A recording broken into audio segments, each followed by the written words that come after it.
KBS 오디오북 최고의 클립.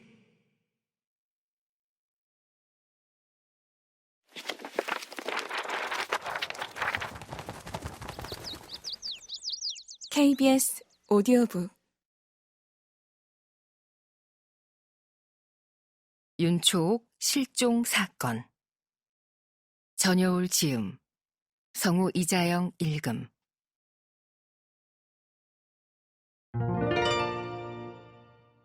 아씨, 혼례를 앞두고 실종되다. 무더운 여름, 세 사람이 산을 오르고 있었다.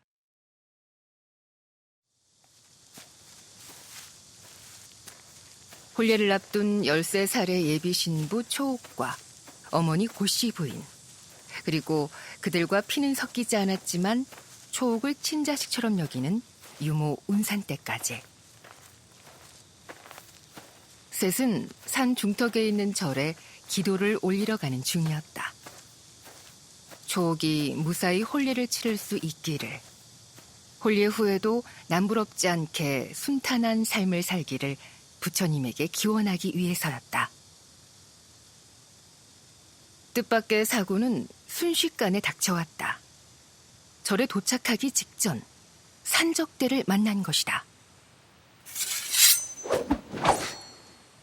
산적들은 가장 어린 초옥을 인질로 잡고 고씨 부인에게 재물을 요구했다. 부인이 잠시 집으로 돌려보내주면 돈을 가져오겠다고 했지만 산적들은 양반의 말을 어떻게 믿느냐며 길길이 날뛰었다. 그럼 지금 내가 가진 것들을 전부 주겠소.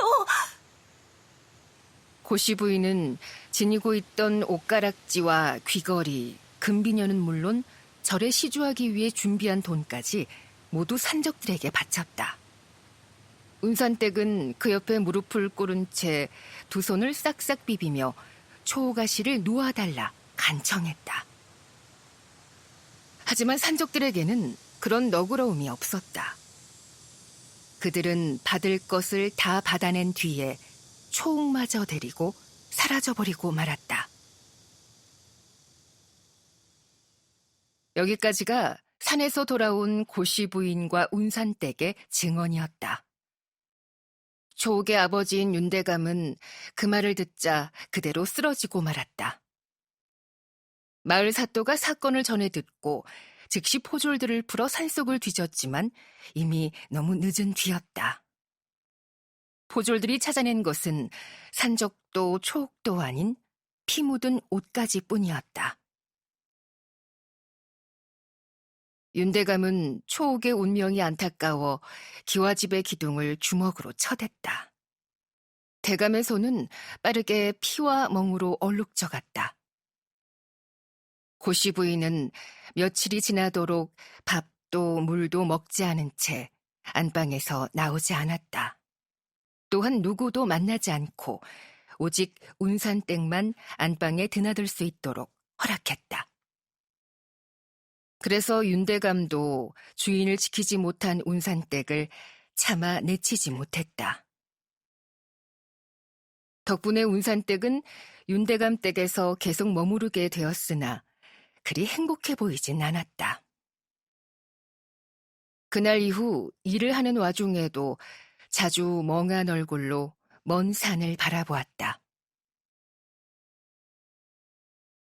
마을 사람들은 여인 셋이서 험한 산길을 가는데 남자 노비 한 명 데려가지 않은 고씨 부인과 운산댁을 욕했다가 하나뿐인 딸을 영영 만나지 못하게 된 두 사람을 불쌍히 여기기도 했다.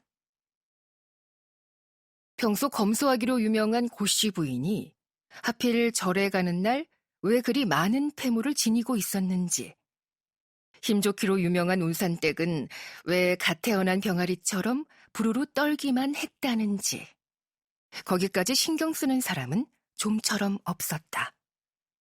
오직 마을 주막의 주모만이 가만히 이야기를 듣고 알 수 없는 미소를 지었을 뿐이다.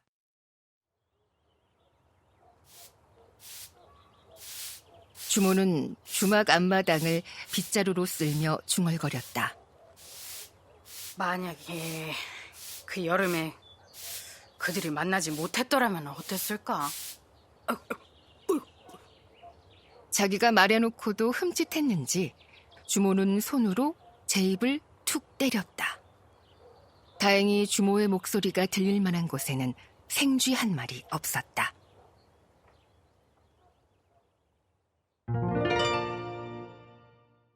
사라진 그 냇줄.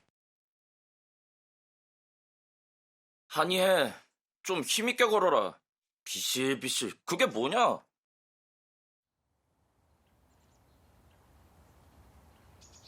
탈로름 삼남매의 첫째 칠성이 이해의 축 늘어진 어깨를 소리나게 치며 말했다.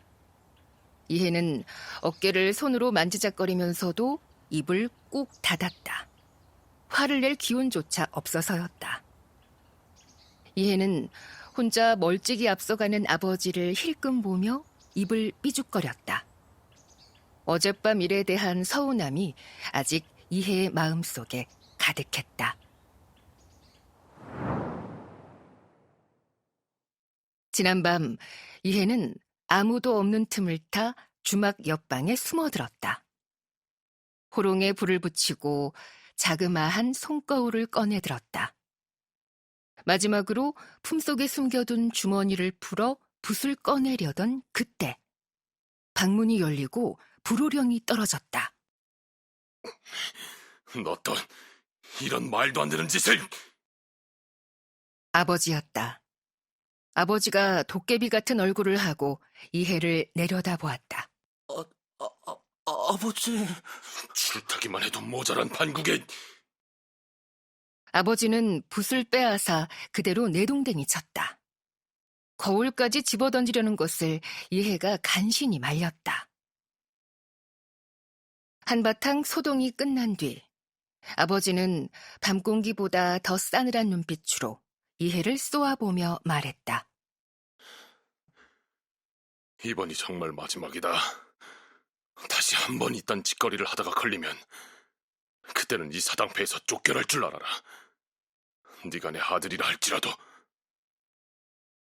이해는 어쩔 수 없이 고개를 끄덕이면서도 속으로는 울분이 차올랐다. 이해도 누구에게도 보이고 싶지 않았다. 그래서 혼자 있는 틈을 타 욕심을 내보았다. 그마저도 이렇게 잘못한 일일까? 마음 같아서는 방 안에서 꼼짝하고 싶지 않지만 그럴 수 없었다. 사당패는 끊임없이 새로운 놀이판을 찾아 떠나야만 하기 때문이다.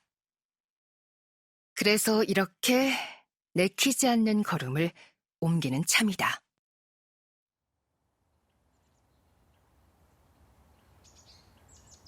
녀석아, 언제까지 그렇게 입을 삐죽이고 다닐 거냐?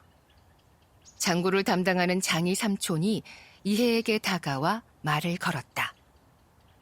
마음이 영 좋지 않은 걸 어떡합니까? 이해는 괜히 성을 내며 투덜거렸다. 장이 삼촌이 피시 굳더니 이해의 손에 들린 진보다리를 빼앗아 자기 어깨에 걸쳤다. 엄한데 성질 부리기는? 이놈아, 오랜만에 오견이를 만나서도 뾰로통한 얼굴로 있을 거냐? 오견? 주모를 말씀하시는 겁니까? 그래, 네가 어미처럼 따르는 주모 말이다. 이해는 그제야 지금 걷는 길이 어릴 때 살던 마을로 향하는 길이라는 것을 깨달았다.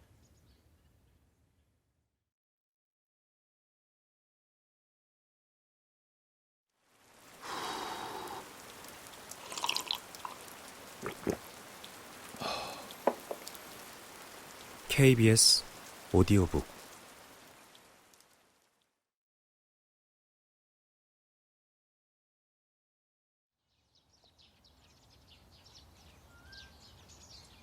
어쩐지 걸을수록 주변이 나딕더라니. 이해는 얼굴이 금방 환해져 저도 모르게 콧노래를 흥얼거렸다. 주모는 잘 지내고 있겠죠? 홍단이도 잘 지냈으면 좋겠는데. 왜? 홍단이가 얼마나 고와졌을지 궁금한 것이냐? 얼굴에 작고 붉은 종기들이 잔뜩 난 탈노름 삼남매의 둘째 칠복이 혀를 날름대며 말했다. 삼남매의 막내 칠수는 그 광경이 재미있는지 배를 잡고 웃어댔다. 대체 뭐가 그렇게도 웃긴 건지 모르겠네. 이해의 투덜거림에도 삼남매는 놀려대기를 멈추지 않았다. 이쯤 되면 사당패를 이끄는 꼭두새인 아버지가 말려줄 만도 한데 아버지는 묵묵히 앞서 걸을 뿐이었다. 이럴 때는 상대하지 않는 게 최선임을 이해는 알고 있었다. 이해는 일부러 고개를 돌려 멍하니 주변 풍경을 바라보았다. 그때 길 건너편에 모여있는 사람들이 눈에 들어왔다. 감사합니다, 아씨. 가만 보니 마을 안악 몇몇이 조그마한 아씨에게 머리를 조아려 감사 인사를 하고 있었다. 아씨가 입고 있는 옷은 영롱하게 푸른 것이 얼핏 보아도 여간 비싼 옷감이 아닌 듯했다. 저런 옷을 입은 걸 보면 제법 한자리하는 집안의 아씨겠군. 이해는 자신의 낡은 옷을 만지작거렸다. 아씨 뒤에는 튼튼한 나무가 서 있었다. 마을마다 한 그루쯤 있는 그네를 매는 고목이 분명했다. 문제는 거기에 그네줄이 없다는 것이었다. 이해는 그 희한한 광경에 눈을 떼기 어려웠다. 그네줄이 없어진 고목과 귀한 집 아씨, 그리고 그 아씨에게 인사하는 마을 안악들. 도대체 무슨 일이 벌어진 것인지 이해는 호기심이 동했다. 그때 아씨가 이해 쪽을 쳐다보았다. 아씨의 눈은 다른 사람들의 2배쯤 되어 보일 만큼 커다랬다. 그런데 검은 자가 작아 묘하게 매서운 분위기를 풍겼다. 여우가 사람이 된다면 저런 느낌이 아닐까. 정말이지 기묘한 분위기를 가진 아씨네. 아씨는 무슨 생각에서인지 이해를 줄곧 쳐다보았다. 이해는 높으신 분의 눈길에 슬며시 눈을 내리깔고 얼른 사당패 행렬을 따랐다. 기분 탓인지 몰라도 아씨는 이해의 뒷모습까지 지켜보는 듯했다. 그 탓에 이해는 길을 가는 내내 그 이상한 광경을 머릿속에서 지워낼 수 없었다. 사라진 그네줄과 여우를 닮은 아씨. 참으로 알 수 없는 조합이란 말이지. 얼마 가지 않아 사당패는 목적지인 주막에 도착할 수 있었다. 여기저기서 온 손님들을 만나라 정신이 없던 주모가 사당패의 등장에 그 자리에 멈춰섰다. 아이고, 이게 무슨 일이야? 주모는 한달음에 달려나와 환영해 주었다. 놀이꾼들이 무슨 일이긴? 황 있지? 아버지가 겸연쩍게 말하자 주모가 격하게 고개를 끄덕였다. 있고 말고 없으면 안방이라도 내줘야지. 주모는 당장이라도 꿀이 떨어질 것 같은 눈빛으로 이해를 보며 말했다. 세상에, 그 조그맣은 게 언제 이리 컸대? 얼른 앉아. 내가 장국 한 그릇씩 냉큼 내올 테니. 사당패가 자리에 하나둘 앉기 무섭게 신선한 나물 반찬이 상에 올라왔다. 거기에 뜨끈한 장국까지 나오니 진수성찬이 따로 없었다. 사당패 사람들은 뚝배기에 얼굴을 묻고 식사에 열중했다. 전국에 온갖 주막이란 주막은 다 가보았지만 옥연 주모의 솜씨는 그 중에서도 손에 꼽을 정도라 절로 한 그릇 더! 를 외치게 했다. 하지만 2그릇을 먹기에는 사당패 형편이 좋지 않았다. 모두가 입맛을 다시며 숟가락을 내려놓으려는데 장국이 한 그릇씩 더 나왔다. 별거 아니지만 오랜만에 온 단골에게 주는 덤이야. 한 그릇이 덤이라니. 말이 되지 않는 것을 알면서도 사람들은 수저를 둘 수밖에 없었다. 식사가 끝나갈 때쯤 이해는 부른 배를 붙잡고 주모에게 홍단에 대해 물어보려 했다. 하지만 아버지가 한 발 앞서서 일어나더니 진보다리를 가리키며 말했다. 줄을 가져와라. 배도 부르니 연습이나 해야겠다. 이해는 자신이 제발 잘못 들은 것이기를 바랐지만 그럴 리가 없었다. 아버지는 이해가 가져온 줄을 주막 뒤편 느티나무에 무릎 높이로 묶고 이해에게 손짓했다. 밥을 먹었으면 밥값을 해야지. 자, 지금 당장 줄에 올라보거라. 아니, 아버지, 배가 다 꺼지지도 않았는데요. 앞으로 계속 줄 터서 먹고 살 녀석이 무슨 때를 따지고 있어. 타라면 타는 거지. 아버지의 호통에 이해는 허둥지둥 줄 위에 올라야 했다. 초보 줄타기꾼이 줄타기 연습을 한다는 말에 주막 손님들까지 일어나 주위를 둘러섰다.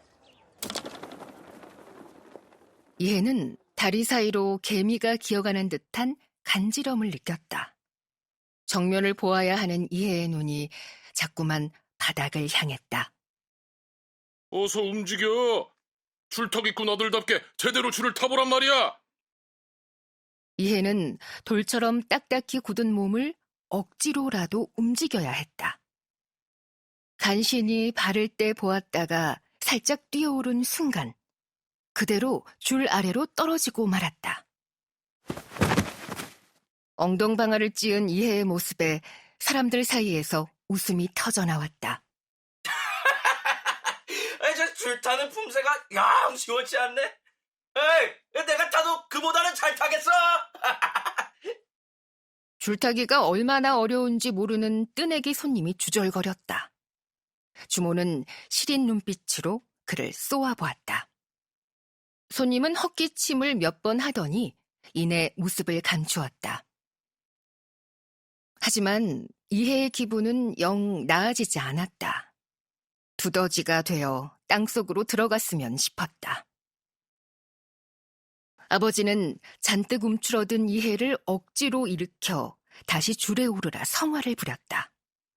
이해는 좋든 싫든 그 말에 따를 수밖에 없었다. 이해가 엉거주춤한 자세로 다시 줄 위에 서자 줄이 어지럽게 움직였다. 타고난 줄타기꾼인 아버지는 그 위에서 온갖 재주를 부리고 연기까지 하는데 줄 위를 걷는 것도 간신히 하는 이해에게 재주는 무리였다. 게다가 주막 손님들은 주모의 눈치를 보면서도 여전히 우습다는 눈빛으로 이해를 보고 있었다.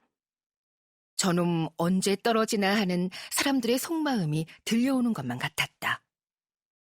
결국 이해는 또 한 번 비틀거리다 땅바닥에 나동그라지고 말았다. 다시. 아버지는 이해가 엉덩이를 손바닥으로 쓸어내리는 모습 따위는 안중에도 없어 보였다. 쉴 틈도 없이 다시. 를 외쳤다. 줄타기 연습은 기어이 무릎에 피가 나고 나서야 끝났다. 아버지는 이해가 몸을 일으키는 것을 지켜만 볼 뿐 수고했다는 말 한마디조차 건네지 않았다. 진보다리에서 주머니를 꺼내 나오거라. 초저녁에 버릴 놀이판에서 돈 거두는 일이라도 해야 밥값을 할 수 있을 테니. 이해가 울컥하는 마음을 뒤로하고 알겠다고 말하려던 그때 주모가 끼어들었다. 이해는 오늘 주막에서 뒤치다거리나 하게 두고 가. 아버지가 숯검댕 같은 눈썹을 꿈틀거리며 기분 나쁜 티를 냈다. 무슨 소리야? 줄타기꾼 아들이 왜 주막 일을 해? 방금 다친 아이를 기어코 놀이판에 나가게 하고 싶단 말이야? 난 내 조카나 다름없는 애한테 그런 짓 하는 거 못 봐. 이해를 데리고 나가겠다면 방값과 식비를 일절 깎아주지 않을 테니 그런 줄 알아. 방값과 식비라는 말에 아버지도 한 수 접을 수밖에 없었다. 아버지는 하고 싫은 소리를 내더니 사당패와 함께 장터로 향했다. 그제야 이해는 숨을 돌릴 수 있었다. 고생 많았다. 주모가 땀에 푹 젖은 이해의 머리카락을 넘겨주며 말했다. 이해는 가만히 다정한 손길을 느끼며 고개를 끄덕였다. 주모는 오랜만에 이야기나 나누자며 이해를 마루로 이끌었다. 이해는 주모와 나란히 앉아 저무는 노을을 바라보았다. 그러다 문득 아까의 일이 생각나서 말을 꺼냈다. 주모, 오는 길에 이상한 광경을 보았어요. 무척이나 고운 옷을 입은 아씨에게 마을 안악들이 고개를 숙여 감사하다고 인사하는 모습 말이에요. 그네줄도 없는 그네나무 앞에서요. 주모는 이해의 말에 정수리를 극적이다가 무언가 떠오른 듯 손뼉을 쳤다. 그 마을에서 자꾸만 그네줄이 없어진다고 하더니 또 누가 가져갔나 보다. 아이고, 안악들은 그네 타는 것이 낙인데 그걸 끊어가다니 어떤 노빈지 참. 그네줄을 끊어가요? 그래? 이상한 일이지. 다른 것도 아닌 그네줄을 훔쳐가다니. 네가 본 아씨는 아마 초옥 아씨일 거다. 지난번에 그네줄이 없어졌을 때도 초옥 아씨가 그네를 고치라고 돈을 주셨거든. 그 아씨가 왜 돈을 줘요? 나야 모르지. 어떤 마음에서 준 건지. 양반네들 마음이야. 알다가도 모를 일이니. 이 마을에서 제일 잘 사는 대감댁 아씨니 집에 넘쳐나는 돈을 슬퍼하는 마을 안악들을 위해 썼다고 볼 수도 있을 테고. 그 아씨가 심성이 곱단 이야기를 언뜻 들은 것 같기도 하구나. 이해는 고개를 갸웃거렸다. 한평생 주머니가 두둑한 적이 없던 이해는 그저 좋은 뜻으로 아무 대가 없이 누군가에게 돈을 준다는 것이 쉽게 이해되지 않았다. 게다가 그네줄 도둑이라니. 그네줄을 훔쳐다 어디에 쓴담. 잠들기 전까지 그네줄과 아씨를 생각한 탓일까. 그날 밤 이해는 초옥이라는 아씨가 구미호로 변해 그네줄을 끊는 꿈까지 꾸고 말았다.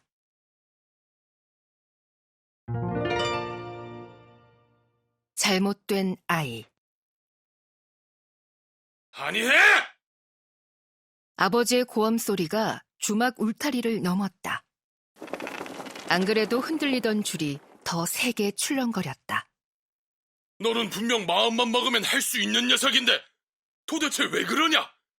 정신을 어디에 팔고 있느냐는 말이야!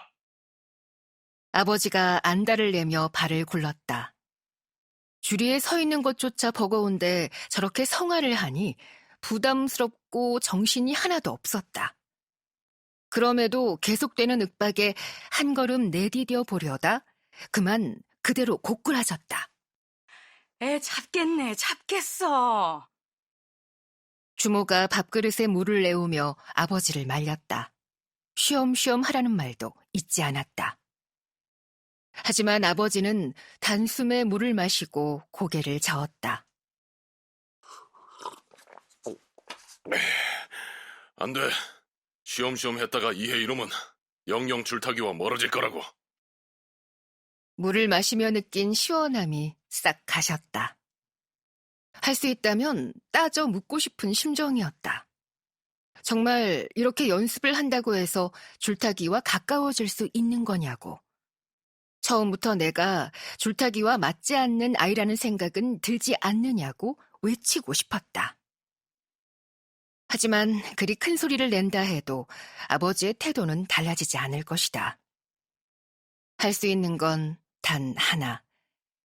입을 다물고 아버지가 원하는 대로 해주는 것이었다. 설사 그게 죽기보다 싫은 일이라고 해도. 이해는 줄타기꾼 아들로 태어난 무게를 짊어져야 했다. 차라리 완전히 고꾸라져서 다리를 절게 된다면. 이해는 저도 모르게 섬뜩한 상상을 해버리고는 손톱이 살에 파고들 정도로 주먹을 꽉 쥐었다.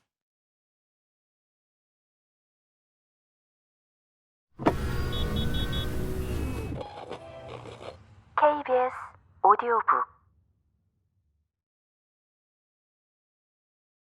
여러 번 실패한 끝에 가까스로 줄 위에서 가벼운 재주를 부리는데 성공하자 아버지는 가볍게 손뼉을 쳤다. 오늘은 이만 할 테니 아까 그 감을 제대로 기억하고 있거라.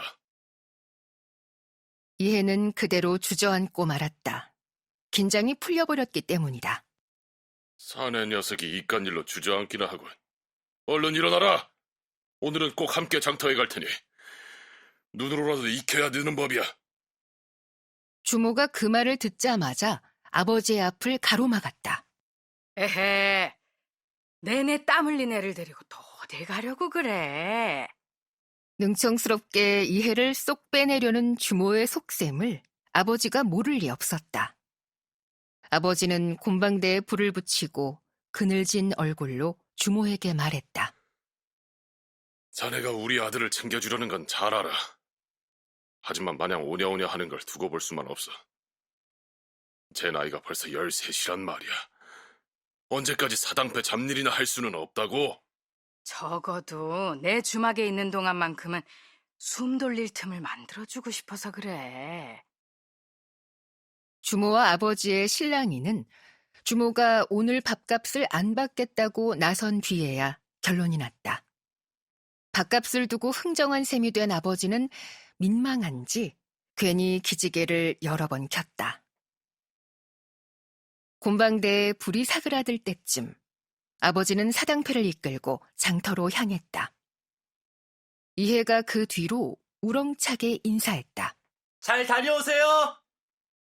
아까까지만 해도 당장 픽 쓰러질 것 같던 이해에게 생기가 도는 것을 본 아버지는 어이가 없다는 듯 허탈하게 웃었다. 장이 삼촌이 마른 손으로 아버지의 어깨를 툭툭 털어주었다. 이해는 사당패가 주막을 떠나자마자 냉큼 마루에 털썩 널브러졌다.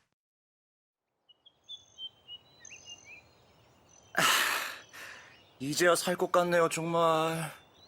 참 너희 부자는 세월이 지나도 똑같구나. 아비는 아들의 마음을 들여다볼 생각이 없고 아들은 아비 마음을 알아줄 생각이 없는 게. 주모가 그렇게 말하며 감주 한 그릇을 떠왔다. 이해는 달콤한 감주로 목을 축였다. 주모가 흡족하다는 듯 미소 지었다. 그래도 키운 정이 있어서 그런가. 나는 네 편을 들 수밖에 없구나. 원래부터 몸이 좋지 않았던 이해의 어머니는 이해가 6살이 되던 해에 세상을 떠났다. 전국을 쉼없이 돌아다니는 사당패의 삶이 힘에 부쳤기 때문이다. 이해 역시 날 때부터 몸이 약한 탓에 아버지는 어린 이해마저 잘못될까 걱정했다.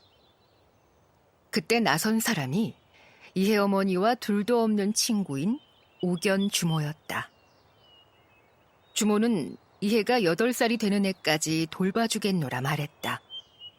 아버지는 염치 없이 어찌 그럴 수 있겠냐고 사양했지만 주모는 이해를 위해서라며 아버지를 설득했다. 아버지는 결국 못 이기는 척 주모에게 이해를 맡겼다. 8살 때까지 이해는 주모와 살았다. 풍족하지는 않아도 끼니 걱정 없이 건강하게 자라났다. 그리고 자신을 극진히 보살펴준 주모를 친이모처럼 의지했다. 이해에게 주모의 주막은 늘 그리운 고향집이나 다름없었다. 주막을 떠나던 날 네가 어찌나 펑펑 울든지. 네 아비는 사내놈이 질질 짠다고 안달복달했지만 난 그런 모습이 좋았어. 네가 나를 그만큼 좋아하고 따랐다는 걸 알 수 있었으니까. 주모. 그날 홍단이도 너랑 헤어지기 싫다고 한참 울었지. 주모는 그때 일이 눈에 선한 듯했다. 홍단이는 어떻게 사나요? 홍단이는 차차 말해주마. 오늘은 일단 내 방에서 쉬렴. 거기가 손님 방보다는 단정하니 좋을 거다. 나는 손님 맞을 준비나 해야겠다. 아, 저도 거들게요. 아서라. 내 가게는 내 손으로 꾸리는 게 편해. 주모의 단호한 말에 이해는 토를 달지 않았다. 하지만 주모의 방에서 쉬는 동안에도 어딘가 꺼림칙한 기분을 떨칠 수 없었다. 주모는 왜 홍단에 대해 끝까지 말해주지 않았을까? 혹시 무슨 일이라도 있는 걸까?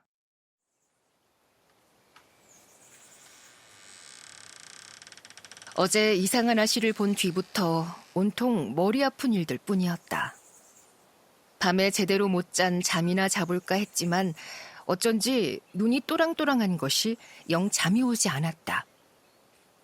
주모를 돕겠다고 다시 말해볼까 망설이는데 방 한 구석에 작고 하얀 자기들이 보였다. 그 옆에는 경대도 있었다. 와, 주모가 담장을 할 때 쓰는 것들이구나. 이해는 아무도 없는 방을 저도 모르게 두리번거린 뒤 경대로 다가갔다. 먼저 자기 뚜껑을 하나씩 열어보았다. 그 안에는 흰 가루와 거무튀튀한 빛의 연지, 까만 먹, 미연수가 담겨 있었다. 경대 서랍 속에는 작은 붓들과 분가루를 얼굴에 찍어 바를 때 쓰는 솜주머니도 들어 있었다. 이해는 그것들을 가만히 바라보기만 하다가 미연수가 담긴 그릇을 들어 코에 대보았다. 오래되었는지 조금 시큼한 냄새가 올라왔다. 이해는 미안수를 내려두고 이번에는 연지를 꺼내 들었다. 거무튀튀한 연지의 겉면을 검지로 문지르자 속에 감춰져 있던 새빨간 연지가 드러났다. 이해는 검붉은색 연지를 소매 안쪽에 닫고 새끼손가락을 들어 새 연지를 찍어 보았다. 그리고 새빨간 연지가 묻은 새끼손가락을 입술에 가져갔다. 이해는 붉어진 입술을 경대에 비춰보고는 희미하게 웃었다. 다음은 먹이다. 이해는 까만 먹에 미안수 몇 방울을 떨어뜨려 먹물을 만들었다. 그리고 작은 붓에 먹물을 찍어 눈썹에 발랐다. 타고난 털이 가는 탓에 색이 희미한 이해의 눈썹이 까맣게 물들어갔다. 이해는 그 모든 과정이 즐거웠다. 손가락이 스치고 붓이 몇 번 움직이면 달라지는 얼굴. 저가 원하는 대로 얼굴이 바뀌는 순간이 재미있었다. 그러다 문득 경대에 비친 자신의 얼굴에서 어머니의 얼굴을 찾으면 한참을 들여다보고는 했다.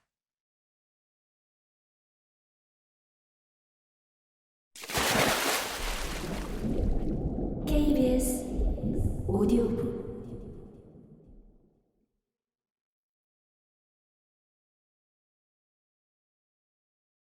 시간이 지날수록 희미해지는 어머니의 얼굴. 이해는 이렇게라도 어머니를 기억하고 싶었다. 하지만 남자가 담장을 한다는 것은 사람들의 눈에 절대 좋아 보이지 않는 일이다. 이해도 이런 자신이 이상하다는 것을 머리로는 아주 잘 알았다. 하지만 그럼에도 시장통에서 다채로운 색깔의 연지를 보거나 고운 분을 보게 되면 저도 모르게 눈이 갔다.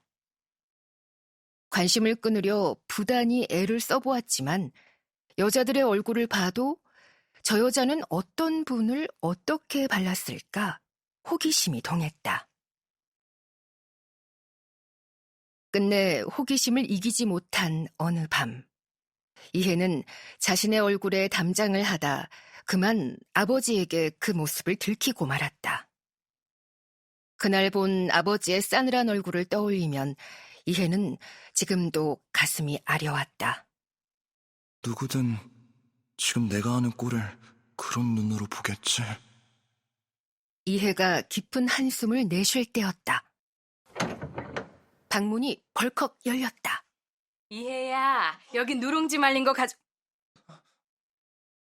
너 얼굴에 그게 다 뭐냐? 주모의 굳은 얼굴을 보니 이해는 심장이 덜컹 내려앉는 것만 같았다. 커다란 죄를 지은 기분이었다. 이거는 그러니까 무어라 변명이라도 해보려 했지만 주모와 눈이 마주친 순간 머릿속이 새하얘졌다. 그날 밤 보았던 아버지의 눈. 이 세상에 있어서는 안 될 불편한 것을 바라보는 서늘한 눈이었다. 이해는 그 자리에서 일어났다. 주모의 그런 눈빛을 마주하는 게 이해에게는 불구덩이 속을 걷는 것보다 견디기 어려웠기 때문이다. 이해는 주막을 뛰쳐나가며 얼굴에 남은 흔적들을 옷소매에 닦아냈다. 얼굴이 쓰라릴 정도로 문지르는데 눈물이 나왔다. 주모의 눈빛이 머릿속에서 떠나지 않았다. 누구에게도 이런 볼썽사나운 모습을 보이기 싫어 이해는 발을 바쁘게 움직였다. 앞도 제대로 보지 않고 정처 없이 사람들을 피해 뛰어가는데 어딘가에서 친숙한 목소리가 들려왔다. 너 이해가 아니냐? 소리가 난 쪽에 멀끔한 차림의 여인이 서 있었다.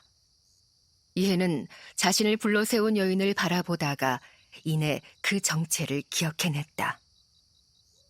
키가 몇 뼘 더 크고 볼살이 올라 곱게 자란 분위기를 풍기지만 그 여인은 분명 이해가 아는 사람이었다. 홍단이?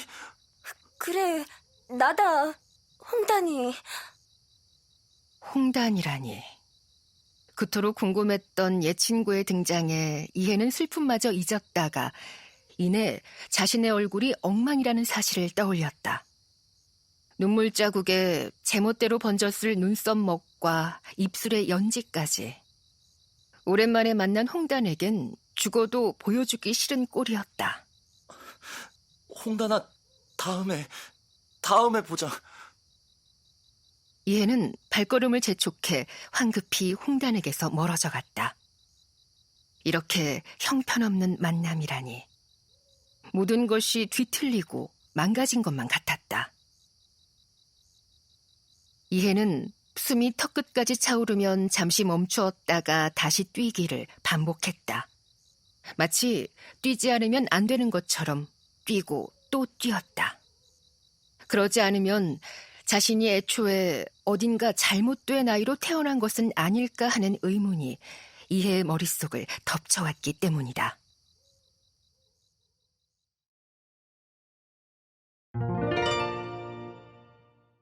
기묘한 만남.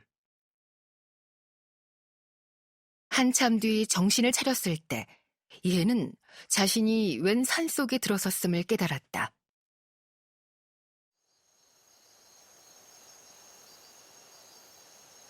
빼곡한 나무들 사이로 해가 지고 있었다. 더 늦기 전에 다시 주막에 돌아가야 하는데 기운이 나지 않았다. 돌아가서 주모와 아버지를 마주할 생각을 하니 눈앞이 캄캄해지는 것만 같았다. 이해는 잠시 앉아 몸과 마음을 추스르기로 했다. 무쇠처럼 무거워진 발을 억지로 움직여 다시 걷는 동안 주위는 어두워져 갔다. 그나마 보름달이 뜬 덕분에 달빛의 의지에 걸을 수 있었다. 다리의 통증조차 느껴지지 않을 때쯤 이해는 낡은 집 한 채를 발견했다. 허름한 게 누가 사는 곳 같아 보이진 않는데. 낮은 담 안으로 발을 들이니 지붕 아래 현판이 보였다. 읽을 줄 몰라도 알 수 있었다. 선앙당. 이해는 뒷덜미가 서늘해졌다. 선앙당은 마을을 지키는 신을 모시는 곳으로 티끌만한 부정도 타서는 안 되는 신성한 곳이다. 이해는 혹시나 함부로 발을 들인 탓에 산신이 노하진 않았을까 싶어 몸이 떨려왔다. 제가 여기 온 건 다름이 아니었고. 이해가 선앙당을 향해 두 손을 모으고 진심으로 사죄하려 할 때였다. 딸랑딸랑 방울 소리가 들려왔다. 당장이라도 산신이 내 이놈 하고 소리를 칠 것만 같이 스산했다. 이해는 차마 소리가 나는 곳을 돌아보지도 못하고 몸을 덜덜 떨었다. 너무 두려운 나머지 급기야는 그 자리에서 쓰러지고 말았다.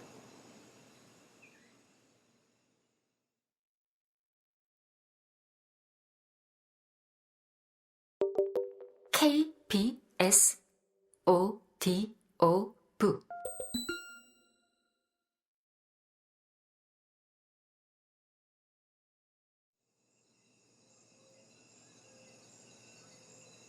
얘! 얘! 정신 차려! 귓가에 여자아이의 까랑까랑한 목소리가 들려왔다. 산신이 어린 여자아이 모습으로 나타난 건가? 산신이 어떤 모습을 했든 잡혀가지 않으려 이해는 눈을 꼭 감고 죽은 채를 했다. 그러자 거친 손길이 이해의 눈꺼풀을 잡아 올렸다. 그 바람에 바깥으로 드러난 이해의 눈동자가 뱅글뱅글 돌았다. 죽은 척하지 마. 멀쩡히 살아있는 거 다 아니까. 이해는 냅다 오줌을 지릴 뻔한 것을 참느라 용을 써야 했다. 목숨만 살려주시오. 이해는 머리를 조아리고 빌었다. 손바닥을 얼마나 비벼댔는지 손에 불이 붙은 듯 뜨거워졌다. 입술이 덜덜 떨리는 바람에 말소리가 똑똑히 나오지 않았다. 그래도 신인이 어련히 알아듣겠지 싶었다. 지푸라기라도 잡는 심정으로 빌 때였다. 딱 하는 소리와 함께 이마에 쓰라린 통증이 느껴졌다. 정신 차리고 눈 똑바로 떠봐. 어리둥절한 이해의 시야에 들어온 것은 이해 또래의 소년이었다. 이해만큼이나 낡은 옷차림의 소년은 심기가 불편한 기색을 숨기지 않았다. 분명 여자아이 목소리인데 소년이라니. 당신은 누구십니까? 그건 알아서 뭐하게. 이해는 도무지 정체를 알 수 없는 소년의 등장에 혼란스러웠다.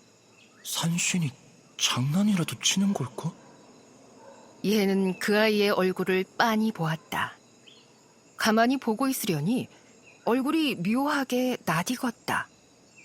기억력 하나만큼은 자신 있지만 암만 기억을 더듬어 보아도 이 기이한 아이는 쉬이 떠오르지 않았다. 정녕 산신이어서 이상한 기분이 드는 건가? 이해의 혼잣말에 아이가 웃음을 터뜨렸다. 산신 집에서 잠들어서 그런가 신타령 한번 오래 하는구나? 얼른 정신 차리고 물러가거라. 이놈! 어디서 배운 것인지 산신이라도 참아주지 못할 만큼 건방진 말투였다. 산신이 아니라는 거지? 그래. 난 여기 볼 일이 있어 들른 거다.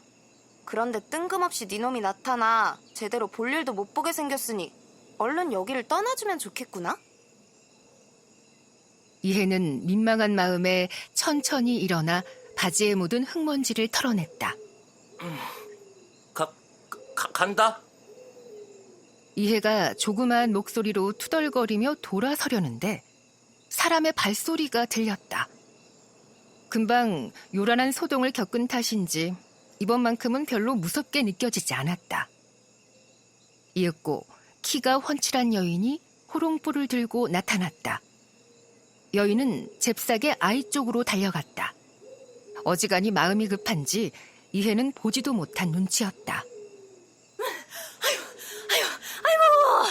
아유, 선앙당에서 최대한 멀리 떨어진 데서 소피를 보고 오려다가 길눈이 어두워 시간이 좀 걸렸지 뭐예요. 죄송해요, 아씨. 아씨라니, 저 아이가 양반이란 말이야? 그런데 왜 낡아빠진 남자아이의 옷을 입고 있는 거지? 이해는 다시 한번 아이를 쳐다보았다. 아이가 이해의 시선을 알아차리고는 날카로운 눈빛으로 이해를 노려보았다. 남들보다 배는 더 큰 눈에 유독 작은 눈동자. 이해는 그 눈을 보며 서서히 기억을 떠올렸다. 아휴, 호롱불을 하나밖에 안 들고 와서는 괜히 고생했네요. 어두운데 무서웠죠, 아씨. 운산댁, 지금 그게 문제가 아니야. 무슨 소리셔요? 아이가 손가락으로 이해를 가리켰다. 운산댁이라 불린 여인은 그 손가락을 따라 시선을 돌렸다. 그러고는 귀신이라도 본 사람처럼 소리를 질렀다. 저는 어쩌다가 산에 들어온 사람인데. 쭈뼛대는 목소리에 이해가 귀신은 아니라는 것이 분명해지자 운산댁은 이해를 위아래로 훑어보더니 중얼거렸다. 에이, 처음 보는 놈인데. 아씨, 저놈을 어떻게 하는 게 좋을까요? 운산댁이 나를 아씨라고 부른 걸 아예 잊게 되면 좋을 텐데 말이지. 그래요? 건넌 마을 김씨가 바위에 머리를 부딪혀 기억을 잃기도 했다던데. 가만히 있다가는 운산댁의 곰발바닥 같은 손에 기절할지도 모를 일이었다. 이해는 조심스레 손을 올려 뒤통수를 감싼 채 냅다 달릴 준비를 했다. 다리는 아직 아프지만 머리가 깨지는 것에 비하면 아무것도 아닌 일이었다. 하나, 둘, 셋! 이해는 있는 힘을 다해 달렸다.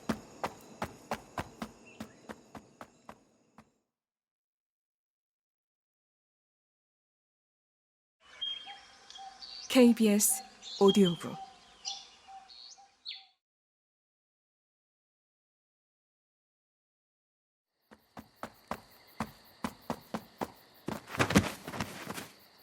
하지만 얼마 지나지 않아 꼴사납게 바닥에 엎어지고 말았다.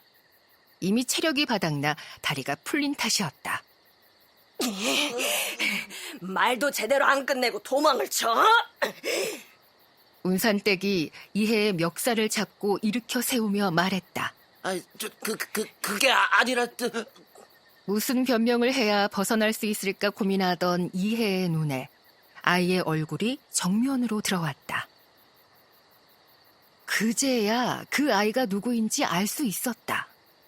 안악들에게 감사 인사를 받던 바로 그 아씨였다. 주모가 그 아씨 이름을 뭐라고 했던가.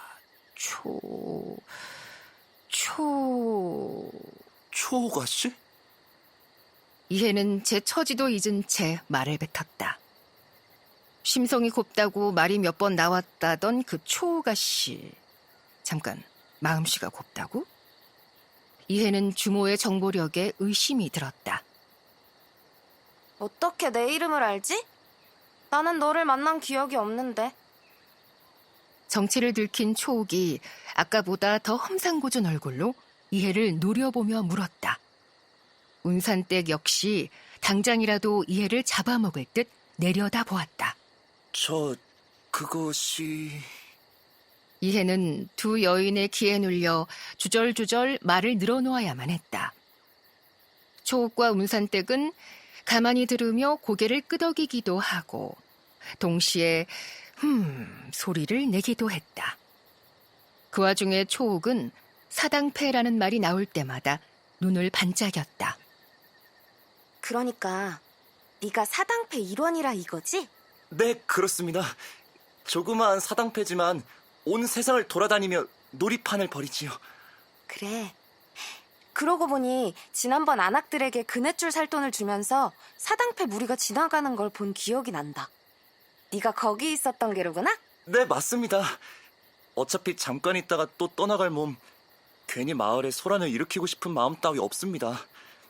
오늘 아씨를 본 것도 바로 잊어버릴 테니 제발 그냥 보내주시지요.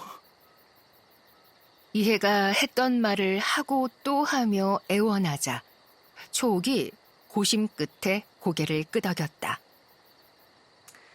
너를 믿어보겠다. 그 말에 운산댁은 뜨거운 솥뚜껑을 맨손으로 잡은 사람처럼 화들짝 놀랐다. 아씨! 달리 방법이 없잖아, 운산댁. 정말 돌로 머리를 내리칠 수도 없고. 운산댁이 산길에 널린 돌을 보며 고개를 갸웃했다. 그 모습을 본 이해는 귀신보다 사람이 더 무섭다는 말을 실감하며 그럼요. 하고 되풀이했다. 네가 지금 머무르는 곳이 어디냐? 마을 주막에서 지내고 있습니다. 그래? 그렇단 말이지?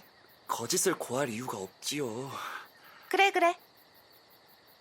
초옥이 운산댁과 소곤소곤 몇 마디를 나누더니 이내 가보라는 듯 이해에게 손을 휘휘 내저었다.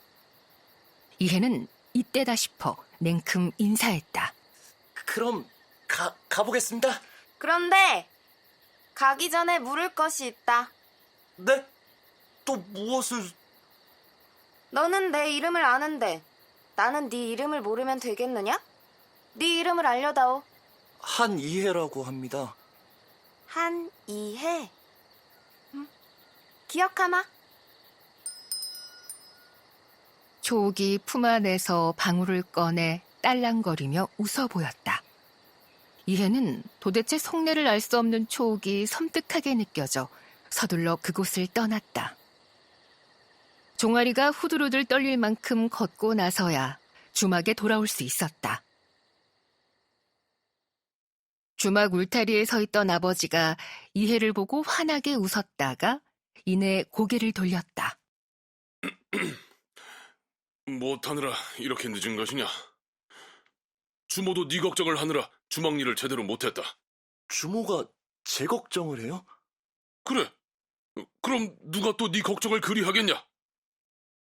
이해는 주모가 아버지에게 아무 말도 하지 않은 것 같아 조금 안심했다.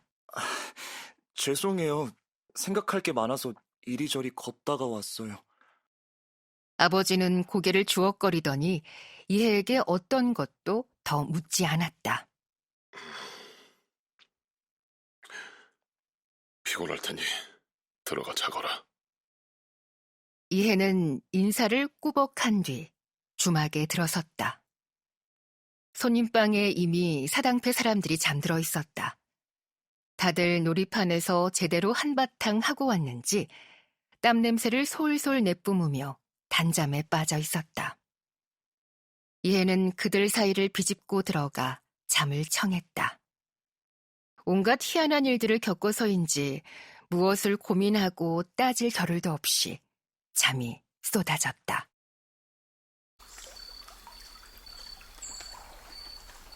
여러분은 지금 전여울 작가의 창작 동화 윤초옥 실종 사건을 들으셨습니다. 사당패 대장이자 줄타기꾼의 아들인 이해는 아버지처럼 줄타기꾼이 되라는 재촉에 날마다 줄에 오릅니다. 그러나 실은 줄타기를 좋아하지도 않고 아무리 연습해도 실력이 늘지 않죠. 이해는 혼자 있을 때면 남몰래 다른 꿈을 꿉니다. 그것은 담장, 화장을 하는 것인데요. 그러던 어느 날 새로운 놀이판을 찾아 사당패가 들른 마을에서 이해는 허름한 남자아이 옷차림으로 밤마다 줄타기를 연습하는 기묘한 여자아이를 만나게 됩니다. 이 둘의 만남은 마을을 소리 없이 뒤흔들어 놓는데요. 전여울 작가는 대산대학 문학상 동화부문에서 수상한 뒤 사진 속 그의 윤초옥 실종 사건, 레벨업 5학년을 썼으며 어린이 마음에 가닿는 작품을 쓰고 싶어 하는 작가입니다. 자신이 진정으로 바라는 것을 이루기 위해 각자의 줄에 올라선 아이들의 고민과 성장, 우정을 그린 동화 윤초옥 실종 사건. 지금까지 성우 이자영이었습니다.